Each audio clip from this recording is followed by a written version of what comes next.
बिहार में विधानसभा चुनाव नजदीक है और चुनाव आयोग की तरफ से इस बार एक ऐसा अभियान चल रहा है जिसे स्पेशल इंटेंसिव रिवीजन यानी कि एसआईआर कहा जाता है। यह चुनावी रजिस्ट्रेशन की प्रक्रिया का एक व्यापक और पहले कभी न किया गया हिस्सा है।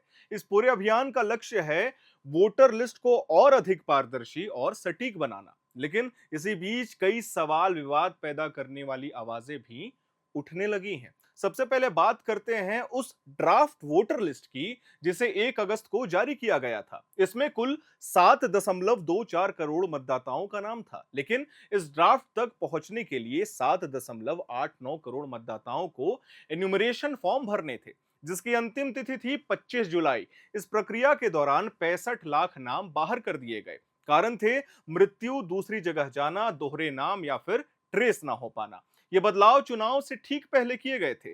2003 के बाद पहली बार पूर्ण रूप रिवीजन किया गया है।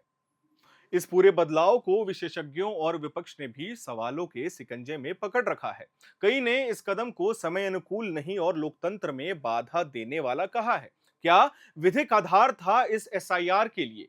सुप्रीम कोर्ट में यह मामला चल रहा है। 2 जजों की पीठ देख रही है कि क्या representation of the people act की धारा 21(3) चुनाव आयोग को ऐसा करने की शक्ति देती है या नहीं देती है। आयोग का दावा है कि कानून के भीतर है, जबकि वकीलों ने इसे एक नया बिना कानून आधार वाला कदम बताया है। साथ ही सुरक्षा की दृष्टि से दस्तावेज जरूरतें जैसे आधार, ईपीआईसी, राशन कार्ड को स्वीकार ना करना, वैध मतदाताओं को बाहर कर देना चिंता पैदा करता है। अब दस्तावेजों की वर्तमान स्थिति पर नजर डालते हैं। आयोग का कहना है कि अब तक 98.2% मतदाताओं ने दस्तावेज जमा कर दिए हैं। ये दस्तावेज स्कूल सर्टिफिकेट, जन्म प्रमाण पत्र या फिर वंशावली जैसे 11 पात्र दस्तावेजों में से एक हो सकते हैं। इस बीच 1.2 लाख तक दावे और आपत्तियां दर्ज हो चुकी हैं। ये सुनवाई ईआरओ और एईआरओ स्तर पर 25 सितंबर तक होगी और 30 सितंबर को फाइनल वोटर लिस्ट प्रकाशित की जाएगी। लेकिन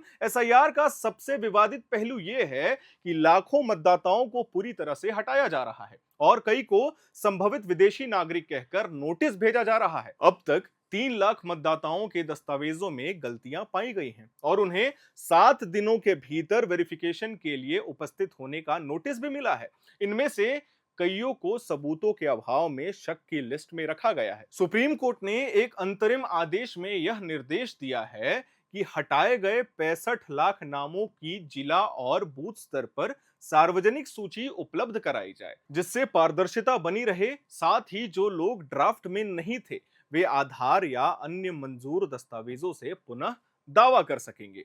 राजनीतिक प्रतिक्रियाएं भी गूंजती रही। कांग्रेस ने आरोप लगाया कि लगभग 90 लाख शिकायतें अनदेखी कर दी गई हैं, जिनमें कई महत्वपूर्ण आपत्तियां थी। उन्हें खारिज कर दिया गया।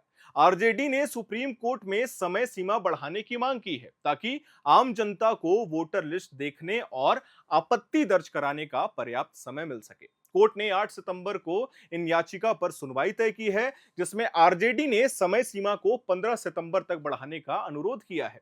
झारखंड विधानसभा ने भी इस एसआईआर का विरोध करते हुए यह कहा कि यह कदम जनसंख्या को प्रभावित करने वाला कदम है।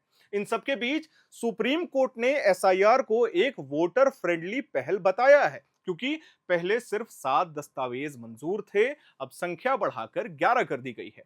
यह विकल्पों की संख्या बढ़ाने के बावजूद शामिल होने को आसान बनाता है। इसके अलावा सीईसी यानी कि मुख्य चुनाव आयुक्त ने कहा कि कुछ राजनीतिक दलों की गलत सूचना फैलाने की प्रवृत्ति से यह सब चल रहा है। उन्होंने कहा कि आरोप राजनीतिक उद्देश्यों से प्रेरित है और एसआईआर की नियत और निष्पक्षता को बचाने की आवश्यकता है। विरोध सिर्फ आरोपों तक ही सीमित नहीं है। 7 विपक्षी दलों ने सुप्रीम कोर्ट में संयुक्त रूप से याचिका दायर की है कि एसआईआर प्रक्रिया पर रोक लगाया जाए। उन्होंने कहा कि यह प्रक्रिया आर्टिकल 14, 19, 21, 325 और 326 का उल्लंघन कर रही है और लोकतंत्र की मूल संवैधानिक संरचना के खिलाफ है।